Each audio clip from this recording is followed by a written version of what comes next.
Hello dear students, once again welcome back to our channel Gyan Lab. तो आप लोगों की डिमांड पर मैं आज लेकर आई हूँ new video and that is about important documents that you have to prepare और that you have to keep ready for your admission process. अभी देखो एग्जाम्स अपने ऑलमोस्ट हो चुके हैं और आपके दिमाग में अभी चहल पहल मच रही होगी कि कौन सा डॉक्यूमेंट लगेगा, कौन सा कॉलेज सिलेक्ट करना है, कहाँ पे मेरा कोई डॉक्यूमेंट कम ना पड़ जाए, नहीं तो उसकी वजह से मेरा एडमिशन कैंसिल हो सकता है। तो इस वीडियो को प्लीज एंड तक देखना और ये वीडियो अपने ज्यादा से ज्यादा फ्रेंड्स तक शेयर करना जो पीसीएम वाले बच्चे हैं, जो पीसीबी वाले बच्चे हैं, क्योंकि इसमें जो मैं डॉक्यूमेंट्स बताने वाली हूँ ये डॉक्यूमेंट्स आपके एडमिशन प्रोसेस के लिए बहुत इंपॉर्टेंट है, वरना एक भी डॉक्यूमेंट की कमी की वजह से आपका एडमिशन कैंसिल हो सकता है। तो सब लोग इस वीडियो को ध्यान से देखेंगे। तो अभी देखो मैं यहाँ पे आपको लिस्ट बताने जा रही हूँ, आप इसका स्क्रीनशॉट भी लेके रख सकते हो कि कौन से डॉक्यूमेंट्स आपको प्रिपेयर करके रखने हैं। ये वीडियो देखते टाइम आप अपने पेरेंट्स के साथ बैठकर देखिए ताकि उनसे आप पूछ सके कि कौन सा डॉक्यूमेंट ऑलरेडी आपके पास है, कौन सा डॉक्यूमेंट आपके पास नहीं है। नहीं तो बहुत बार क्या होता है कि कास्ट सर्टिफिकेट या वैलिडिटी सर्टिफिकेट अपने पास होती है लेकिन अपने को मालूम ही नहीं है कहाँ पे है, क्योंकि पेरेंट्स उसको संभाल के रखते हैं और फिर इस वजह से बहुत ज़्यादा केओस, बहुत ज़्यादा मेस हो जाता है और कई बार बच्चों का एडमिशन कैंसिल हो जाता है टाइम पे डॉक्यूमेंट सबमिट ना करने की वजह से। तो प्लीज इस वीडियो को ध्यान से देखो और अपने भाई बहन, बड़े भाई बहन या फिर पेरेंट्स के साथ बैठकर देखो ताकि कोई कंफ्यूजन ना हो। सबसे पहली बात, आपको अपने पास अपना कैप अलॉटमेंट लेटर रखना है। देखो जब आप एडमिशन फॉर्म भरोगे, एडमिशन फॉर्म भरने के बाद आपका डॉक्यूमेंट वेरिफिकेशन होगा, तो जब आपका फॉर्म भर जाएगा, सक्सेसफुली भर जाएगा, तो आपको आपका एप्लीकेशन फॉर्म, मैं अभी की बात नहीं कर रही हूँ, मैं एडमिशन के टाइम की बात कर रही हूँ, एग्जाम झाल्यानंतर जब आपका रिजल्ट डिक्लेयर होगा उसके बाद आपका एडमिशन फॉर्म ओपन होगा और एडमिशन फॉर्म ओपन होने के बाद जब आप अपना फॉर्म भरोगे तो आपको एक कैप अलॉटमेंट लेटर मिलता है। मतलब आप कौन से सेंटर में जाके वेरिफिकेशन करा सकते हो। कैप मतलब क्या होता है? सेंट्रलाइज्ड एडमिशन प्रोसेस, ऐसा कुछ तो उसका फुल फॉर्म है। तो बेसिकली ये वो सेंटर होता है जहाँ पे जाके आपको ऑफलाइन अपना डॉक्यूमेंट्स वेरीफाई कराना है। एक बार पहले ऑनलाइन आपको सब डॉक्युमेंट्स अपलोड करना पडता है, ऑनलाइन सब डॉक्युमेंट्स अपलोड होने के बाद तुम्हाला पर्सनली जाऊन ऑफलाइन ते डॉक्युमेंट्स व्हेरीफाई करून घ्यावे लागतात। तो आपका पहले कैप अलॉटमेंट लेटर आपके पास उसका हार्ड कॉपी होना चाहिए।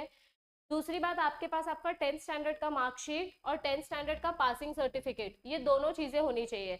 मॅम मार्कशीट आणि पासिंग सर्टिफिकेट वेगवेगळं आहे का?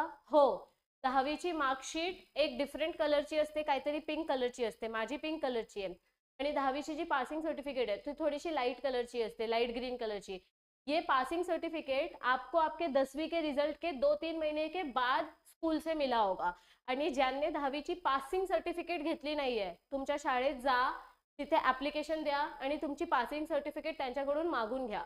10वीं का मार्कशीट और 10वीं का पासिंग सर्टिफिकेट दो अलग अलग डॉक्यूमेंट्स है और आपको दोनों सबमिट करना पड़ता है। त्यानंतर ऑल, अगर समझो आपने डिप्लोमा किया है, अगर कोई डिप्लोमा वाला स्टूडेंट ये वीडियो देख रहा है जिसका अभी 3rd ईयर डिप्लोमा चल रहा है, डिप्लोमा खत्म होने के बाद आपको डायरेक्ट 2nd ईयर इंजीनियरिंग में एडमिशन मिलता है, तो उन बच्चों को डिप्लोमा सर्टिफिकेट चाहिए रहता है। पर आपने डिप्लोमा नहीं किया है तो ये एचएससी स्टूडेंट्स के लिए ये पॉइंट इग्नोर करो, this is not for you, this is only for diploma students. जी मुलं 12वी देत आहेत त्यांच्यासाठी हा डॉक्यूमेंट नाही है। नेक्स्ट आता है एचएससी मार्कशीट। अभी आपका 12th का रिजल्ट आया है, नहीं आया है, आपके हाथ में रिजल्ट आया है, नहीं आया है, अपने को कुछ नहीं मालूम। तो कभी कभी क्योंकि क्या होता है 12th का रिजल्ट लेट आता है, एडमिशन फॉर्म पहले स्टार्ट हो जाता है, या 12th का रिजल्ट डिक्लेअर हो जाता है लेकिन आपके हाथ में रिजल्ट आने के लिए टाइम लगता है। आता हातात रिजल्ट आलं नाहीये पण ऍडमिशन प्रोसेस चालू झाली आहे, म्हणून एचएससीचं जो मार्कशीट आहे ते ताबडतोब लगेच हार्ड कॉपी ते मागत नाही। आपके एचएससी का रिजल्ट का जो आप स्क्रीनशॉट लेते हो, जेव्हा रिजल्ट येईल तेव्हा तुम्ही तुमच्या मार्क्सचं स्क्रीनशॉट घेणार, उसका प्रिंट आउट निकाल के भी आप सबमिट कर सकते हो। आपको ओरिजिनल हार्ड कॉपी तुरंत सबमिट करने की जरूरत नहीं है, ते नंतर तुम्ही वेरिफिकेशन साठी देऊ शकता। तो एचएससी मार्कशीट आपको कंपलसरी चाहिए रहता है। अगर आपके पास एचएससी मार्कशीट नहीं आया, मतलब समझो जब एडमिशन प्रोसेस चालू होगा, अगर अपने पास एचएससी मार्कशीट नहीं मिला, कॉलेज से लेट मिल रहा है, तो आप अपना रिजल्ट का स्क्रीनशॉट सबमिट करो। क्योंकि मुझे याद है 12वी झाल्यानंतर जेव्हा मी सीईटी दिलेली तेव्हा मला एचएससीचा रिजल्ट ताबडतोब हातात येत नाही। रिजल्ट डिक्लेअर झाल्यानंतर 15-20 दिवसानंतर कॉलेजवाले बोलवतात आणि आपल्याला रिजल्ट देतात। पण त्याच्यामध्ये जर आपल्याला ऍडमिशनसाठी अप्लाय करायचं असेल तर आपण जे ऑनलाईन रिजल्ट बघतो त्याचं स्क्रीनशॉट काढून, त्याचं प्रिंटआउट काढून सबमिट करायचं। तो HSC रिझल्ट आने के बाद आपको HSC मार्कशीट सबमिट करना है, अदरवाइज आप अपना स्क्रीनशॉट सबमिट करो. आणि त्यानंतर जशी 10वीची आपल्याला पासिंग सर्टिफिकेट मिलते वैसे ही हमको HSC का भी पासिंग सर्टिफिकेट मिलता है, जो बाद में डॉक्यूमेंट वेरिफिकेशन के टाइम पे वो लोग मांगते हैं. तो आपको ये भी रेडी करके रखना पड़ेगा बाद में. अभी इमरजेंसी में क्या क्या लगेगा आपके पास, देखो अभी आपको क्या क्या ढूंढ के रखना है मैं वो बता रही हूँ. वेकेशन में क्या क्या ढूंढ के रखना है, एसएससी का मार्कशीट ढूंढ के रखना है, एसएससी का पासिंग सर्टिफिकेट आपको ढूंढ के रखना है. अगर आपने डिप्लोमा किया है तो आपको आपके फायनल ईयर का डिप्लोमा पासिंग सर्टिफिकेट लगेगा. लेकिन आप सब अगर HSC के स्टुडंट्स हो तर तुम्हाला ह्या सर्टिफिकेटची गरज नाहीये, तुमच्याकडे ही सर्टिफिकेट नसणार. देन प्रोविजनल पासिंग सर्टिफिकेट क्या होता है, टेम्पररी, ये डिप्लोमा वाले बच्चों के लिए होता है. जोपर्यंत फायनल रिझल्ट येत नाही तोपर्यंत कॉलेजवाले टेम्पररी एक मार्कशीट देतात, त्या मार्कशीटने ती लोक अप्लाय करू शकतात. पण हे आपल्यासाठी नाहीये. इथे प्रोविजनल पासिंग सर्टिफिकेट मतलब जब तक अपने हाथ में असली रिजल्ट नहीं आ जाता, तो हम जो जेरोक्स सबमिट करते हैं ना, जो स्क्रीनशॉट निकालते हैं, आप अपने रिजल्ट का स्क्रीनशॉट निकालोगे, जैसे 10वीं में रिजल्ट का स्क्रीनशॉट निकाला था वैसे ही 12वीं में रिजल्ट का स्क्रीनशॉट निकाल के हम टेम्पररी वो स्क्रीनशॉट सबमिट करते हैं उसका प्रिंट आउट लेके. So that is provisional. Provisional मतलब temporary result. Original result college से मिलने के बाद हम ओरिजिनल सबमिट करते हैं. Then leaving certificate, leaving certificate from last institute. आता 12वी झाल्यानंतर तुम्ही इंजिनिअरिंग, फार्मसी, BSc जे काही करणार तिथे तुम्हाला लिव्हिंग सर्टिफिकेट सबमिट करावी लागेल. 12वी सोडून आता तुम्ही ग्रॅज्युएशन मध्ये जाणार, तो जहां से आपने 12वीं किया है वहां का लिविंग सर्टिफिकेट आपको ओरिजिनल लिविंग सर्टिफिकेट सबमिट करना पड़ेगा. तो ये भी आपको अभी नहीं मिलेगा. 12वी झाल्यानंतर कॉलेजचा रिझल्ट मिळाल्यानंतर तुम्हाला लिविंग सर्टिफिकेट मिळेल. पण ज्यांच्याकडे 10वीची लिविंग सर्टिफिकेट आहे त्यांनी शोधून ठेवा. ऍक्च्युली तुमच्याकडे 10वीची लिविंग सर्टिफिकेट नसणार, कारण खूप सारे मुलं ओरिजिनल लिविंग सर्टिफिकेट सबमिट करतात कॉलेजमध्ये. आम्ही पण केलं होतं. माझ्याकडे 10वीचं लिविंग सर्टिफिकेट नाहीये ओरिजिनल, कारण ते माझ्या 12वीच्या कॉलेजमध्ये आहे. आणि 12वी झाल्यानंतर जेव्हा मी BSc केलं तर मी माझी 12वीची लिविंग सर्टिफिकेट सबमिट केली.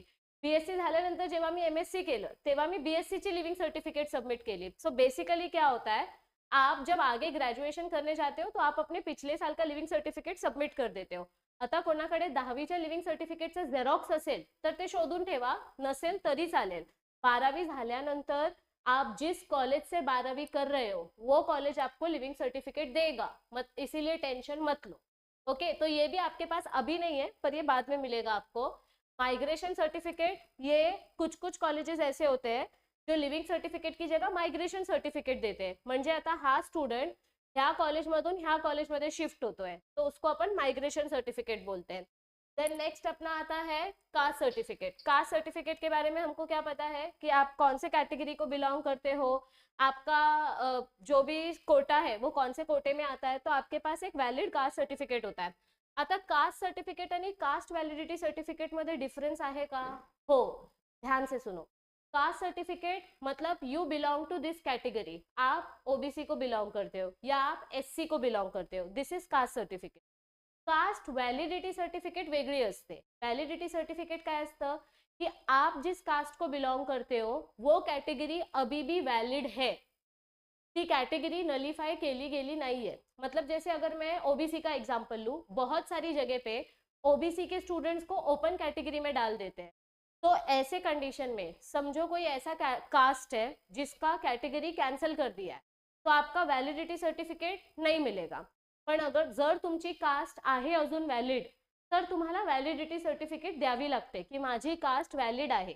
अब ये वैलिडिटी सर्टिफिकेट, इसका जो पीरियड है वैलिडिटी पीरियड डिफरेंट होता है. तुम्ही मोबाईल रिचार्ज करता तर 10 दिवसाचा मोबाईल रिचार्ज असतो, 1 महिन्याचा असतो, 1 वर्षाचा असतं. तसंच वैलिडिटी सर्टिफिकेट असते. Few months, few years, life time, अलग अलग जगह पे, अलग अलग स्टेट में अलग अलग वैलिडिटी सर्टिफिकेट मिलता है. तो caste certificate is different, cast validity certificate is different. अगर आपने ये अप्लाई नहीं किया है अपने पेरेंट्स से पूछो. जर तुम्ही कास्ट कैटेगरी मध्ये येता, ओपन वालों के लिए ये कुछ मगजमारी नहीं करना है. ज्यांची कास्ट रिझर्वेशन आहे त्यांच्यासाठी मी सांगते, तर आपापल्या पेरेंट्सला विचारा जर तुमची कास्ट आहे तर तुमची कास्ट सर्टिफिकेट काढून ठेवा आणि तुमची कास्ट सर्टिफिकेटची व्हॅलिडिटी काढून ठेवा. जर तुमच्याकडे व्हॅलिडिटी सर्टिफिकेट नसेल तर तुमची ती कास्ट कन्सिडर केली जाणार नाही ऍडमिशन मध्ये आणि तुम्हाला पण ओपन कॅटेगरी मध्ये ढकलतील. तर असं जर नसेल करायचं तर प्लीज कास्ट व्हॅलिडिटी सर्टिफिकेटसाठी अप्लाय करून ठेवा. माझ्या ऑफलाईन क्लासेसमधल्या पण मुलांना मी खूप मागे पडून त्यांची व्हॅलिडिटी सर्टिफिकेट त्यांना करायला लावली, कारण सगळ्या मुलांकडे सर्टिफिकेट होती म्हणजे ज्यांची कास्ट आहे, पण त्यांच्याकडे व्हॅलिडिटी सर्टिफिकेट एक्सपायर झालेली आहे. आणि व्हॅलिडिटी सर्टिफिकेट यायला मिनिमम 45 डेज लागतात, 45 डेज टू 2 मंथ्स, ते किती पण लागू शकतं. तो म्हणून please please please ask your parents, तुमच्याकडे कास्ट व्हॅलिडिटी सर्टिफिकेट आहे की नहीं. ये मैं सिर्फ उन बच्चों के लिए बोल रही हूँ जिनका रिजर्वेशन है. जो बच्चे ओपन वाले हैं उनको ये नहीं लगेगा, जो बच्चे ओबीसी वाले हैं उनके लिए ये नहीं है. तर ज्यांची कास्ट आहे त्यांनी व्हॅलिडिटी सर्टिफिकेट एकदा चेक करून ठेवा. ठीक आहे. तो ये आपको रेडी रखना है बिफोर ऍडमिशन. म्हणजे हे आता तुम्हाला वेकेशन मध्ये करायचं आहे. जे मी स्टार मार्क करते ते डॉक्युमेंट्स तुम्हाला वेकेशन मध्ये शोधून ठेवायचे. फिर आता है non creamy layer certificate. Non creamy layer certificate specially OBC वाले कैंडिडेट्स के लिए रहता है.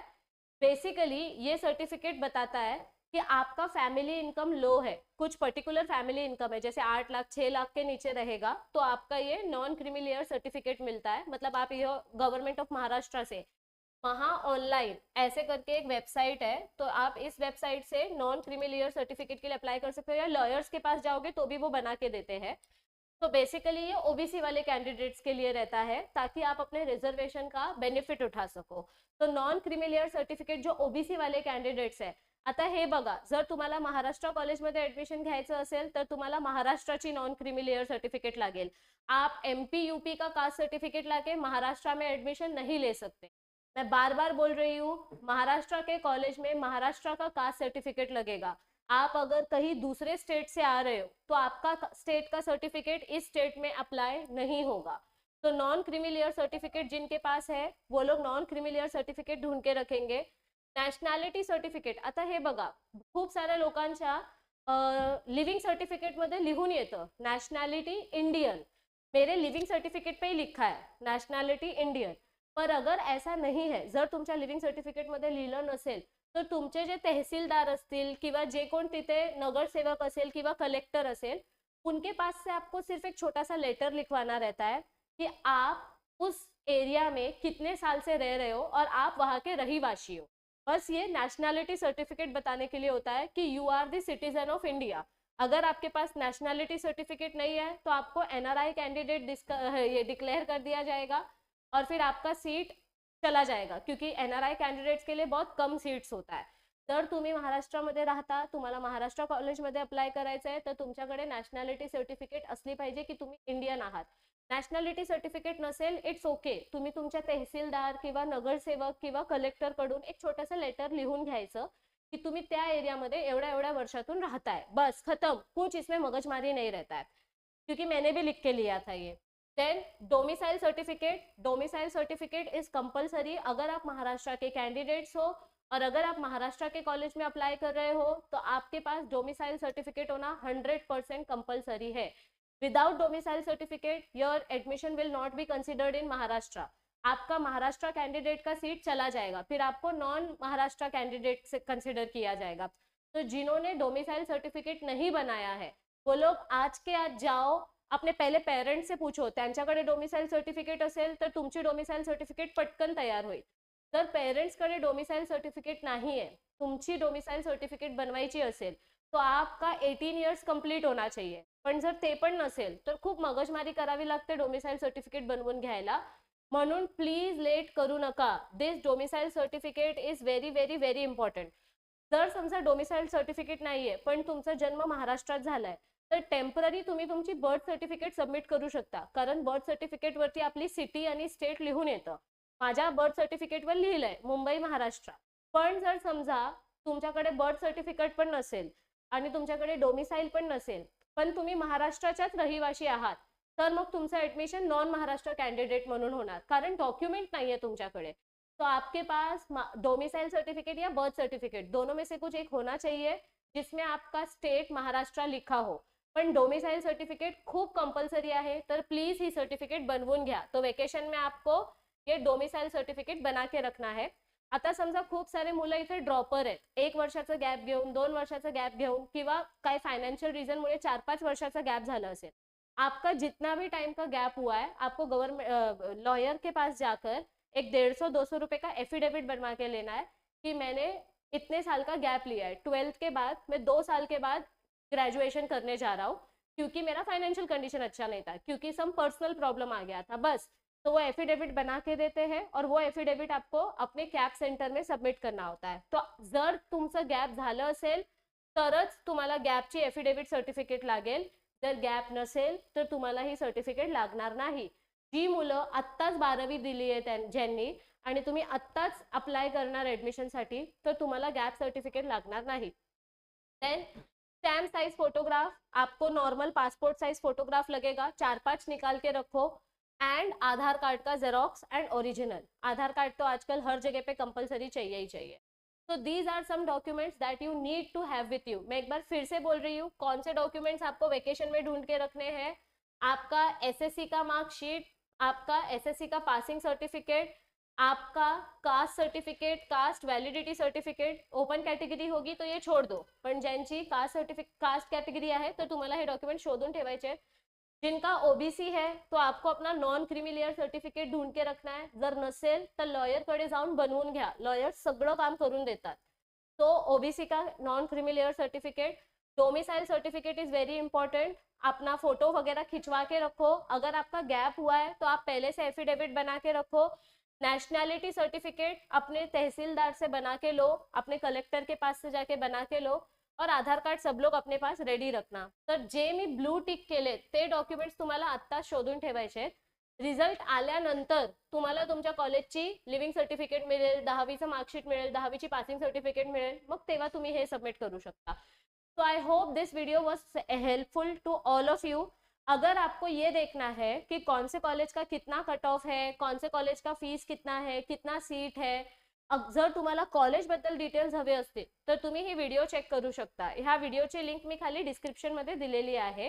एंड आप लोगों के लिए हमने पूरा साल बहुत मेहनत की है, but now it is your responsibility कि आप अपने जूनियर्स के साथ, आपका साल तो खत्म हो गया, जाते जाते आप अपने जूनियर्स को ये बताकर जाओ कि हमारा जो प्ले स्टोर पे ज्ञान लैब ऐप है, उस ऐप पे हमने बहुत सारा फ्री सीईटी का मटेरियल दिया है, सो दैट नेक्स्ट जो बैच में बच्चे आने वाले हैं, जो बच्चे 2026 में बोर्ड एग्जाम्स देने वाले हैं, जो बच्चे 2026 में सीईटी एग्जाम देने वाले हैं, उनको ये पूरा फ्री मटेरियल का फायदा मिलना चाहिए। तर तुम्ही तुमचं अभ्यास झालंय, तुमची एक्झाम झाली आहे, तुमची ऍडमिशन प्रोसेस आता सुरू होतील, पण तुम्ही जाता जाता तुमची बॅच संपली असेल, पण तरी तुम्ही तुमच्या juniors, friends, family, colleagues, college friends, neighbours सोबत हे शेअर करा कि आपल्या ऐप मध्ये भरपूर फ्री मटेरियल है, आणि ह्या फ्री मटेरियल से ते फायदा उचलू सकतात, क्योंकि 2026 में जो बच्चे बोर्ड्स देने वाले हैं उनके लिए हम बहुत ही जल्दी सीईटी का बैच लॉन्च करने वाले हैं। तो आप लोग अपने फ्रेंड्स के साथ प्लीज इस ऐप के बारे में शेयर करो, कसं फ्री मटेरियल वापरायचं ते पण त्यांना सांगून ठेवा। और आपको ऐसे ही डिटेल इन्फॉर्मेशन, एडमिशन प्रोसेस का पूरा डिटेल इन्फॉर्मेशन अगर चाहिए तो आप हमारे इस चैनल को सब्सक्राइब करके रखो। जितने ज़्यादा सब्सक्राइबर्स इस चैनल पे आएंगे उतने हमको मोटिवेशन मिलेगी और हम आपके लिए ज़्यादा से ज़्यादा अच्छे वीडियोस ला पाएंगे। तो please share this video with your friends. And also जो इस साल के हमारे बच्चे हैं जिनको ऐसा लगता है कि हमारे लेक्चर्स से या हमारे सेशन से आपकी कुछ हेल्प हुई है, तो आप प्लीज़ अपना रिव्यू हमारे प्ले स्टोर पे जाकर नीचे रिव्यू सेक्शन में रिव्यू दे सकते हो, या फिर इस बारकोड को स्कैन करके भी आप अपना पॉजिटिव रिव्यू दे सकते हो, उससे हमें हेल्प होगी इम्प्रूव करने में। तो चैनल के साथ बने रहो, आपके लिए ऐसे बहुत सारे इंटरेस्टिंग वीडियोस आने वाली हैं। आई होप आप इस चैनल को अपने ज़्यादा से ज़्यादा फ्रेंड्स के साथ शेयर करोगे और इस वीडियो को लाइक कर देना अगर आपको ये वीडियो अच्छी लगी हो। Bye bye everybody, take care, see you soon.